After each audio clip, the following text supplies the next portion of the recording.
My name is Claiborne Thornton, and I'm at a conference. I had the pleasure of talking with Raymond Strom, and he showed me something that completely fascinated me. And I want Raymond to show this to you.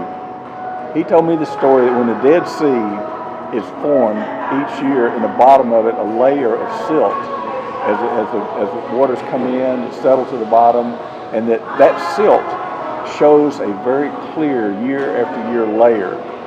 And as a student of the Bible, you're interested in going over there and looking into those layers because you wanted to see something that was really important. Would you show us and tell us about what you got? Okay, those layers are called lamanites. And within those layers, every time that an earthquake occurs, it creates what's called a seismite. So we were looking specifically for a seismite that occurred at the time of Christ's crucifixion. Now, it's only recorded in one place, and that is Matthew chapter 27, verse 51, where it talks about the veil being rent in the temple, being torn, and the earth quaked, and the rocks were torn. Now, some biblical scholars have suggested that that was a literary embellishment or something that was added to the story to make it look a whole lot better.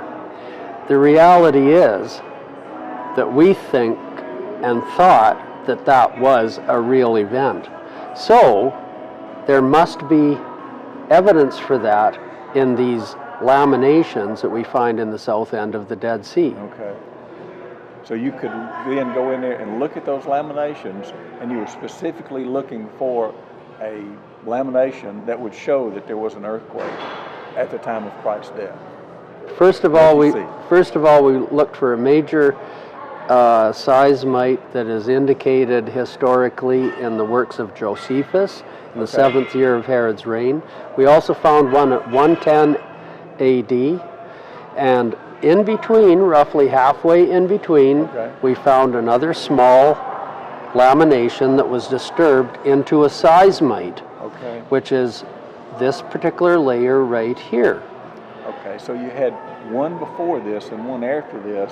You got one layer each year, so you can really count it down. Okay, you can count it up and you can count down and you get to the same place. And what we found was this layer at 33 AD.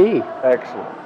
And so this is the indication that you had an earthquake at that point in time, and the record shows in the biblical record that it was occurring at 33 AD. Now, would you consider this to be a major seismite or a minor? I mean, is it a minor? This is a minor seismite. Okay. So it looks like a minor earthquake. Exactly. Okay. Very good. Very good. So we are hoping to go back, and there's a lot more work to do, of course. Yeah. But these initial findings are very exciting, and they're good confirmation for what we suspected was there. What is neat is to come back to Canada and start sharing this with particularly a former neighbor who was a Muslim lawyer. Okay. And we gave him and others the presentation, which is about an hour long. Yeah. And at the end of it, this was his comment. Because that small statement in Scripture was true, then the context in which it was found was true. The context being the crucifixion of Jesus Christ. Right.